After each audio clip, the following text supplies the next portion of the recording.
My name's Russ Cook and I'm attempting to become the first person ever to run the entire length of Africa. This is where I started, this is where I'm heading, and this is where I am now. I've run 9,766 kilometres so far and I've got 6,834 left to go.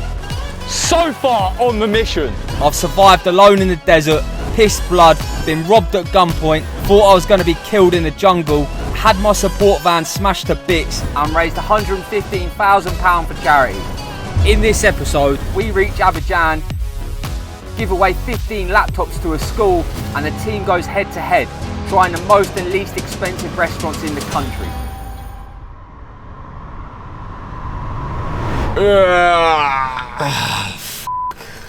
From a scale to like 1 to 10, how pumped are you for today? Fucking like 12, bro. What about you?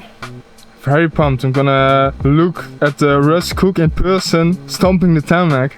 Mate, you're gonna see the bicep in real life as well. You impressed by that? Not even, I mean like a lot. Yeah. Right, I'll see you in a bit, boys. See you, mate. Dragging my body kicking and screaming onto the tarmac, I began to make my way towards the country's largest city, Abidjan. But either my antibiotics hadn't kicked in yet or they weren't going to work because I was exhausted. But I began to feel slightly better as I continued through my second leg of the day to 40k. Steady 38. 38. Pretty sure that's for local standards called chili. We must be getting close to Abidjan now, eh? Yeah, tonight we're gonna sleep in the suburbs of Abidjan. Then we run 25 k's more tomorrow. And then we will be at the airport where we will pick up some new people. And then hopefully we continue to like a nice restaurant. Yeah, that'll be good, wouldn't it? As I hit the road for the final time, Gus went on another one of his adventures, this time to a local mask maker. This incredibly talented guy was kind enough to show Gus how he makes hundreds of traditional wooden masks by hand in his tiny workshop, and even shared a toast with him.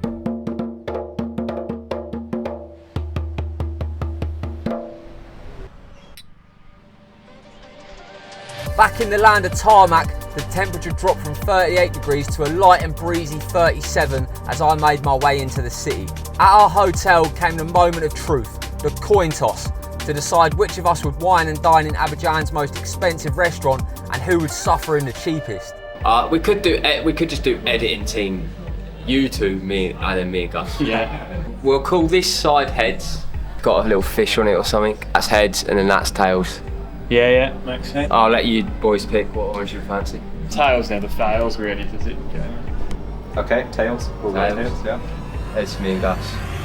That is games for you lot. So me and Jamie getting food poisoning and no edits are done for Rick. Is that Carrie? You go and eat some toilet water. I was really hoping for a little night, you know, it's been my last week, a little night of indulgence. Eat that f***ing toilet. Welcome to Project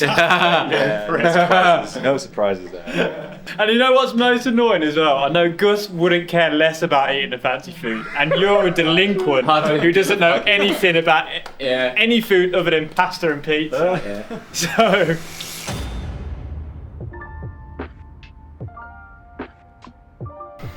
Are you looking forward to it? Or are you gonna order a cheeseburger? What is the best thing so far about Ivory Coast? The return of the baguettes. Good bread. I'm a big fan of good bread. Other than that, to me it feels quite similar to the rest of West Africa. The art game here is like a lot higher in. That's true. Picked up these ones with me yesterday. Yeah, found some nice craftsmanship next to the road. Showed us how to make djembes. Shared some nice liquor with me. We have these arts all over the place, but even like the Sempo Hotel has like amazing, stunning wall paintings. Oh, and this nice kitten. Facts and figures about Abidjan. As of 2021, Abidjan's population was 6.3 million people, making it the 6th most populous city proper in Africa. Well, apparently it's not the capital. The first president, he decided to build his home village into the capital. So he sunk a few millions into that. Really? So Abidjan's not actually the capital of Ivory Coast? No, it's the biggest city, but the capital is what used to be the Clay Hut village Yeah. up north. I was thrilled about the thought of my luxury luncheon date with Gus, but it wouldn't be right for me to drive there. I had to run. Hitting the road again, I made smooth moves through this beautiful city to the swanky Pear and Teas. So, boys and girls, we're at supposedly the most expensive restaurant in Abidjan, Ivory Coast. So we're gonna go and check it out, see what it's saying. Do you reckon let's go and have a look, hey? Yeah. What do you reckon they will say about the guy attire. popping up in army boots and dirty, sweaty running clothes? I think they're gonna have to just be bothered. So it's time to deliver on my side of the challenge. Wouldn't mind being in a 5-star restaurant, can't lie. But okay. First impression? Very nice, eh? Show bien. This doesn't look like the kind of gap you can roll into. Sweating you're not up in running gear. I haven't had a haircut in 9 months. Maybe I should put my hat back on. Bonjour. How are you? Oh, sorry, I don't speak French. Bonjour. Could I have un portion? French top point. I mean, this one with the pool in the background, it's not bad. It's got to be one of the fanciest restaurants I've ever been to. What do you think is the key to making such a good restaurant, in your experience? I'm not somebody from the restaurant business before that. The mix of culture, the travel that I have done, loving food, loving to be well served, loving luxury, have allowed me to create a space like this. I looked at it as my own heaven. So it's not done by a designer that is doing that for money, but it's done by somebody that has put his soul into it. So it looks to be deep fried fish with couscous. Anyone who's been following the videos know that I'm not the biggest fan of fish. I don't know what this is, but it looks very nice. Wow, that was incredible. I've no idea what that is, but it's back. And there's like a shrimp inside, and then the outside seems to be other fish or shrimp packed around it somehow and then deep fried. This must be the best restaurant I've ever been to. Yeah, I agree, and I've only eaten starter. It's so f***ing good.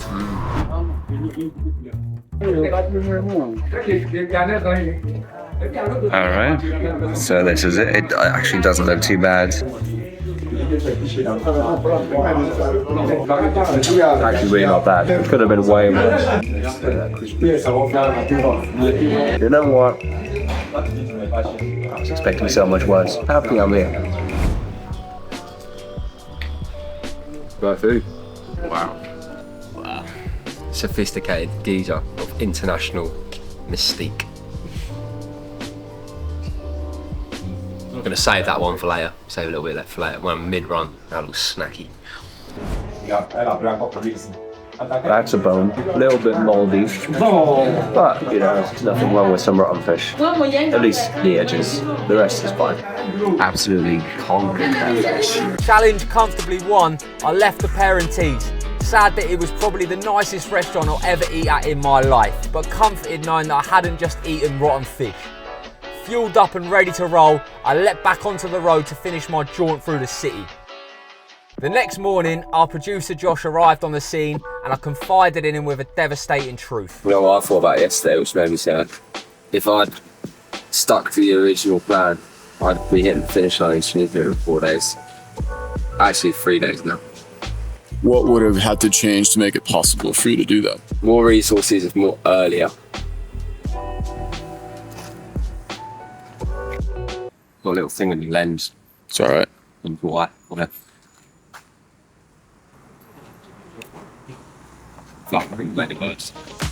Trying to shake off the feelings of dread as the true scale of the mission washed over me, I bounced onto yet another grey strip of tarmac. But I was excited to realise that my injuries, which had plagued my running non-stop for the last month, were finally running their course. It seemed my rogue antibiotic plan was working. That dirt in your face, same as Nigeria. Yeah. Look at that. So dirty, man. Mate, look, even if I get out my nose, it's just all black inside my nose. It's actually rank. Any words of wisdom for me, Josh? Watch out for cars, be safe. Oh, you sound like a Papa. I felt strong and hit solid pace as I continued on, beginning to leave the bounds of Abidjan. As the night fell, I felt a fresh wave of confidence in the future of the mission. This ginger twat was officially back.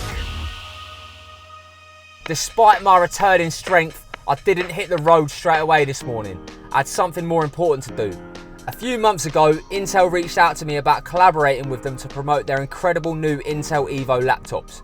We did 2 really successful campaigns with them, but I really felt that we could do even more. And that's how Intel kindly sponsored us to buy 15 laptops to give away at a school in need. Legends. What are we doing, Russell?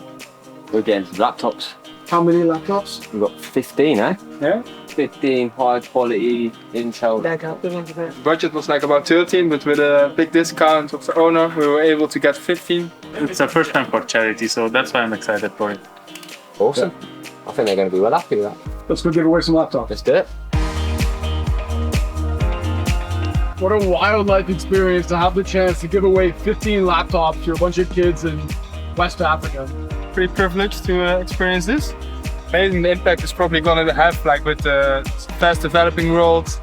It's really a lack of skill for a lot of children here. Thank you. Right.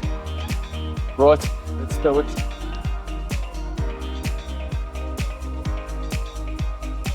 Good morning. My name is Lawrence. I want to appreciate your coming here.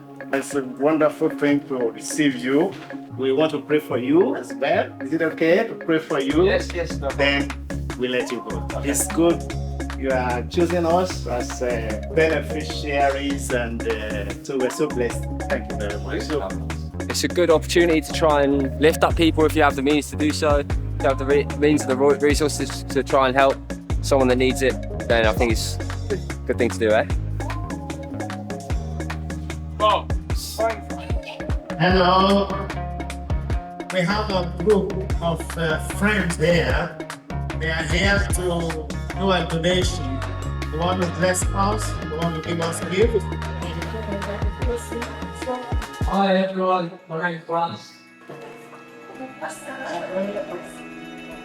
He's from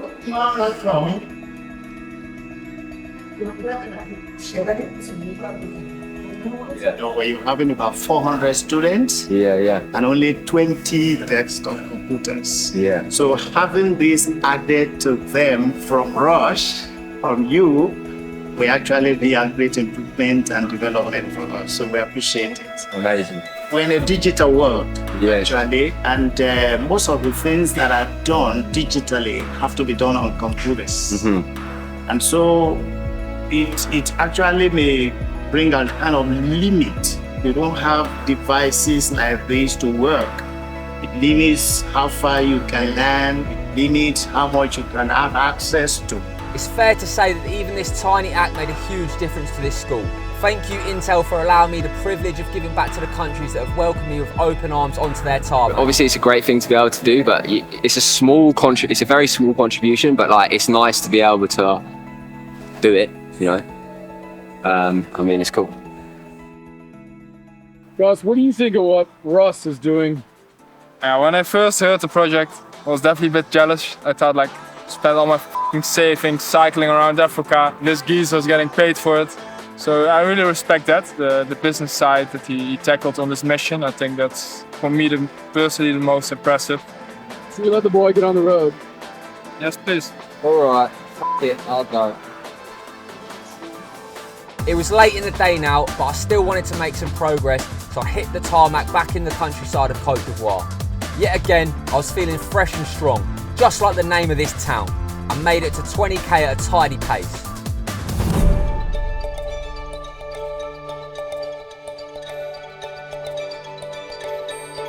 Are you getting some nice shots? Yeah, all the shots, bro. Now I'm gonna land it on your head. Look at your face, bro. Oh, it's falling.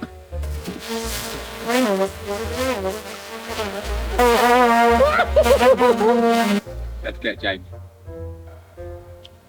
Okay, I'll be drive by.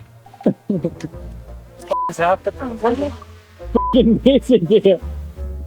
You're a fucking pussy. Landed it like a pro. In the next episode, Stan returns, James challenges me to a duel, and a jealous Gus attempts 150k.